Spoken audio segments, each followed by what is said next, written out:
Hello everyone, welcome to VB Law. In today's class, we will discuss about the strategy to clear MP Judiciary Mains Exam. अभी आपका MP Judiciary का Mains Exam होने वाला है 25th and 26th of September को. So I'll tell you about some tips like कि आप कैसे आप स्कोर अच्छा कर सकते हो MP Judiciary Mains के एग्जाम में. And if you are also aspirant of MP Judiciary, then also this video will be helpful for you. So to the point, I'll make sure कि आपको मैं टू द पॉइंट्स बताऊं. ठीक है, कुछ points हम डिस्कस करेंगे सो दैट आपको एक हेल्प मिल जाए कि आपको आंसर फ्रेमिंग कैसे करनी है, किन एरियाज पे आपको ज्यादा फोकस करना है. तो let's start with that. MP judiciary में मेंस के एग्जाम में अगर आप देखो सिविल लॉ का 100 मार्क्स का पेपर आता है, क्रिमिनल लॉ का 100 मार्क्स का पेपर आता है. ठीक है, बाकी आपके अदर चीजें हैं, ट्रांसलेशन का पार्ट है, सोशल लीगल इश्यूज आपको लिखने के लिए आते हैं, ऐसे जजमेंट राइटिंग का पार्ट है. बट अगर हम सिविल और क्रिमिनल लॉ की बात करें, ठीक है, तो उसमें आपको क्या है कि डायरेक्ट क्वेश्चंस पूछे जाते हैं. वहां पे कोई आपको स्टेटमेंट बेस्ड या क्वेश्चंस नहीं आते हैं, डायरेक्ट आपको क्वेश्चंस पूछे जाते हैं. तो उसके लिए आपको क्या करना है, अपने बेयरएक्ट्स को अच्छे से रिवाइज करना है. अगर आप अपने बेयरएक्ट्स को अच्छे से रिवाइज कर लोगे तो आपको हर प्रोविजन पता होगी. एंड इनफैक्ट जब आप प्री का एग्जाम क्लियर कर लेते हो तो ऑब्वियसली आपके पास अपने नोट्स प्रिपेयर्ड होते हैं. So what I would suggest is stick to that notes plus previous year के क्वेश्चन पेपर्स एक बार चेक करो कि वो कैसे आए हुए हैं. अगर आप बेयरएक्ट्स को अच्छे से रिवाइज करोगे, सपोज अगर आपको कोई भी क्वेश्चन पूछा हुआ है किसी प्रोविजन के regarding, so mention that section also. अगर आपको किसी इंपॉर्टेंट, ठीक है, आपको कोई सेक्शन पूछा हुआ है, सपोज अगर सीपीसी का आपको क्वेश्चन आया और एसटीडी काटा का, तो सेक्शन 11 भी उसमें मेंशन करो, तो उससे आपको स्कोर जो है अच्छा मिलेगा. क्यों मिलेगा? क्योंकि एमपी जुडिशरी के एग्जाम में आपको बेयरएक्ट्स प्रोवाइडेड नहीं है. अगर आप सेक्शन भी मेंशन करोगे so that will give you an edge. And second important thing is I would suggest कि सारे क्वेश्चंस अटेम्प्ट करने की कोशिश करो. स्टूडेंट्स की जनरली सारे क्वेश्चंस अटेम्प्ट नहीं कर पाते हैं, समटाइम्स उनका एग्जाम ही नहीं कंप्लीट हो पाता है. बट मेक श्योर कि अगर आप एक आंसर लिख रहे हो, अगर आपको 8 नंबर का क्वेश्चन आ रहा है, ये नहीं है कि आप उसको ही 4-5 पेजेस लिखते चले गए. ठीक है, एक अपना क्राइटेरिया रखो. ठीक है, अपना एग्जाम आपने कंप्लीट करना है, चाहे थोड़ा सा आप आंसर का ये है कि आप एक्सटेंड नहीं कर पा रहे हो या फिर आपने कम वर्ड्स ले, बट मेक श्योर कि आप अपना एग्जाम कंप्लीट करके आ रहे हो. अगर एग्जाम ही नहीं कंप्लीट करोगे, 100 लॉ का अगर सिविल का है उसमें से अगर आप 80 मार्क्स का ही एग्जाम अटेम्प्ट करके आ रहे हो, तो फिर 80 में से तो आप सोच लो खुद कितने नंबर मिलेंगे आपको. तो कट ऑफ आपकी, ठीक है, आपके मार्क्स कम हो जाएंगे. सो आई वुड सजेस्ट कि एग्जाम अपना कंप्लीट करो, स्पीड पे अपनी वर्क करो जितना हो सके. ठीक है, एग्जाम को कंप्लीट करने की ट्राई करो. And one important thing is, अगर आप अभी एस्पिरेंट हो, ठीक है, जुडिशरी के लिए, तो जितना हो सके मेंस के लिए answer practice answer in writing, तभी आपकी स्पीड इंक्रीज होगी. अगर आप ये सोचो कि कभी आपने आंसर प्रैक्टिसिंग की ही नहीं है और एकदम से एग्जाम में जाकर लिखोगे, सो वो एग्जाम में क्या है, ठीक है, आपको जब तक प्रैक्टिस नहीं है आप उस एग्जाम को लिख ही नहीं सकते हो. ठीक है, आंसर फ्रेमिंग में या तो प्रॉब्लम आएगी या फिर वो कंप्लीट नहीं होगा. Fourth point is keep your answers to the point. This means that ये आपका, ठीक है, जुडिशरी का एग्जाम है, जो क्वेश्चन में पूछा हुआ है स्टिक टू दैट ओनली.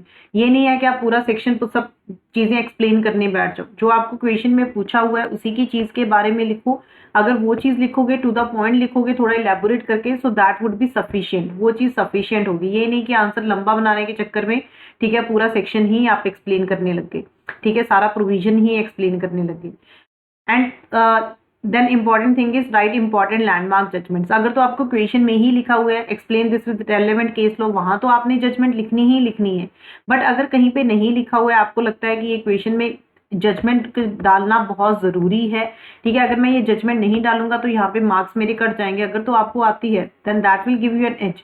अगर आपको जजमेंट नहीं आती है फिर उसको छोड़ देना है. गलत जजमेंट नहीं लिख के आनी है और गलत साइटेशन नहीं लिख के आनी है. ऑलवेज रिमेंबर, कभी भी गलत साइटेशन नहीं लिखनी है आपने एग्जाम में, एंड गलत जजमेंट आपने एग्जाम में नहीं लिखनी है. अगर वर्सेस स्टेट ऑफ बिहार है तो वर्सेस यूनियन ऑफ इंडिया नहीं लिखना. इट्स बेटर कि आप लिख के ही मत आओ. ठीक है, एंड आप एक अपना टारगेट लेके चलो हमेशा एग्जाम में. अगर 200 नंबर का सिविल और क्रिमिनल लॉ का पेपर है, ठीक है, 100 मार्क्स का, सो मेक श्योर कि आप अपना एक टारगेट लेके चलो कि 140 to 150 के बीच में स्कोर करना है मुझे. एमपी में अगर स्टूडेंट्स के हम मार्क्स देखें तो बहुत थोड़ा सा डिफरेंस होता है, ज्यादा डिफरेंस नहीं होता है सब स्टूडेंट्स के मार्क्स में. तो एक एवरेज लेके चलो कि मुझे 200 में से, ठीक है, 140 और 150 के बीच में स्कोर करना ही करना है. तो इस हिसाब से अगर हम ये जब भी आप एम हायर करते हो तो आपके ऑब्वियसली, ठीक है, that will give you an, आप हमेशा एक एम हायर रखो सो दैट मार्क्स थोड़े बहुत तो फिर नीचे आते ही हैं. Next is read about social and legal issues. आपको एसेज आते हैं, ठीक है, सोशल और लीगल इश्यूज पे लिखने के लिए. So what you need to do is, ठीक है, जितने भी करंट में टॉपिक आपको उसमें ऑप्शंस भी आते हैं, जितने करंट में इंपॉर्टेंट चल रहे होते हैं, या फिर आप प्रीवियस ईयर के क्वेश्चन पेपर्स देख सकते हो। सोशल इशू पे आपको 30 मार्क्स का आता है, लीगल इशू पे 20 मार्क्स का आता है, ठीक है। सो लीगल इशू साइबर क्राइम्स हो गया, एमपी में बहुत बार पूछा जाता है, जैसे अब सेडिशन का टॉपिक काफी हॉट टॉपिक था, मैरिटल रेप का, यूनिफॉर्म सिविल कोड का। सो ऐसे जितने भी इश्यूज होते हैं, मेक श्योर कि आप उनको थोड़ा सा पढ़ के जाओ।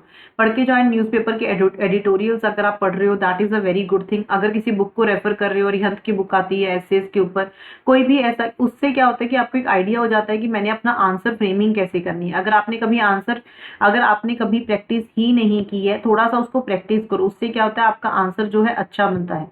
And there is a proper format for writing the, एक ऐसे को लिखने के लिए भी एक प्रॉपर फॉर्मेट होता है, ठीक है। उसमें आप डिफरेंट चीजें लिख सकते हो, कोटेशन लिख सकते हो, प्रोवर्ब्स लिख सकते हो, एनेक्डोट, ठीक है। किस हिसाब से अपना ऐसे आपको स्टार्ट करना है। एंड जब भी आपको ऐसा ऐसे लिखना है, मेक श्योर कि वो न्यूट्रल रखो, ज्यादा पॉजिटिव नहीं लिखना है, ज्यादा नेगेटिव नहीं लिखना है, उसको एक थोड़ा न्यूट्रल लेके चलो, थोड़ा पॉजिटिव ज्यादा लिखो, थोड़ा सा नेगेटिव लिखो, देन उसको मेक इट, और लास्ट में अपना ऐसे जो है उसको फाइनल, उसको कंक्लूजन दे दो कि आप उसके बारे में क्या सोचते हो। एंड मेक श्योर कि आप उसमें बुकिश नहीं होना है, आपने डिफिकल्ट वर्ड्स नहीं लिखने, try to make it in your own language, उसको एक अच्छा ऐसे बना के लिखो, सो दैट आपके स्कोर जो है इसमें अच्छा आएगा।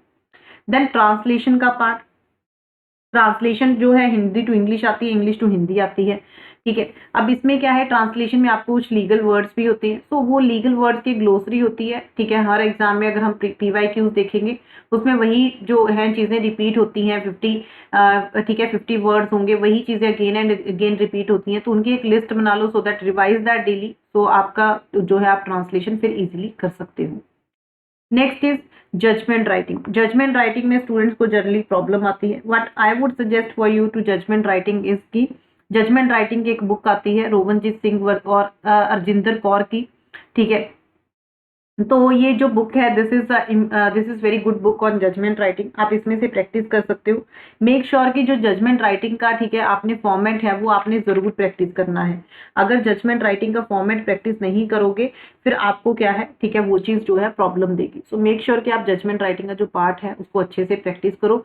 एंड मेक श्योर कि जब भी आप एग्जाम में आंसर लिख रहे हो, वो नीट एंड क्लीन होना चाहिए, ओवर राइटिंग नहीं करनी है, कटिंग नहीं करनी है, एंड अपने आंसर्स जो है टू द पॉइंट लिखने हैं। समटाइम्स स्टूडेंट का ये क्वेश्चन होता है कि क्या हम जो क्वेश्चन पेपर है वो सीक्वेंस में करें, सो आई वुड सजेस्ट कि पेपर तो आपने सीक्वेंस में ही करना है, ठीक है। बट ऐसा कुछ नहीं है कि सीक्वेंस में नहीं हुआ तो वो एग्जामिनर कुछ करेगा, बट अगर सीक्वेंस में करोगे that is a good thing, नहीं हुआ है तब भी कोई प्रॉब्लम नहीं है, बट सीक्वेंस में करना exam is a good thing. तो डायरेक्ट क्वेश्चंस आते हैं आपको, अगर आप stick to the bare act और अपने जो आपने थोड़े बहुत नोट्स बनाए और इंपॉर्टेंट जजमेंट्स अगर कर रहे हो, so you can easily right this paper temptation में डिफरेंस ये होता है समटाइम्स, ठीक है। क्या होता है, अगर आपको जैसे क्वेश्चन आया, try to interrelate and correlate the subjects. अगर कोई ऑर्डर पे क्वेश्चन आया है, सेक्शन पे इंटरप्रेटर सूट पे आया, तो उसमें ऑर्डर 35 के साथ साथ उसका सेक्शन भी मेंशन करो। तो ये जो चीजें होती हैं ऐसे आपको एग्जाम में एक एज देती हैं मार्क्स अच्छे स्कोर करने में। यही डिफरेंस होता है एक स्टूडेंट, ठीक है, एक स्टूडेंट के क्वेश्चन पेपर लिखने में और दूसरे स्टूडेंट के क्वेश्चन पेपर लिखने में। तो I think we have discussed all the questions. Do mention in the comment box अगर आपकी कोई भी क्वेरी हो, and you can also follow me on Unacademy. Different batches are going on Unacademy. एक बैच 8 सितंबर को स्टार्ट हुआ था, जिसमें मैं उसमें एविडेंस एक्ट टीच कर रही हूँ, ठीक है। आपका फुल वो कॉम्प्रिहेंसिव वे में है सब्जेक्ट, ठीक है। Illustrations, important judgments, each and everything I am discussing. एक बैच आपका 22 सितंबर से स्टार्ट होने वाला है, एक बैच 15 सितंबर से स्टार्ट हुए, अदर बैचेज ऑल्सो। अगर आपको इन बैचेस को ज्वाइन करना है अपनी प्रिपरेशन के लिए, you have to take the plus subscription. These are the different plans that Unacademy is providing you. You can use this code, that is VB Law.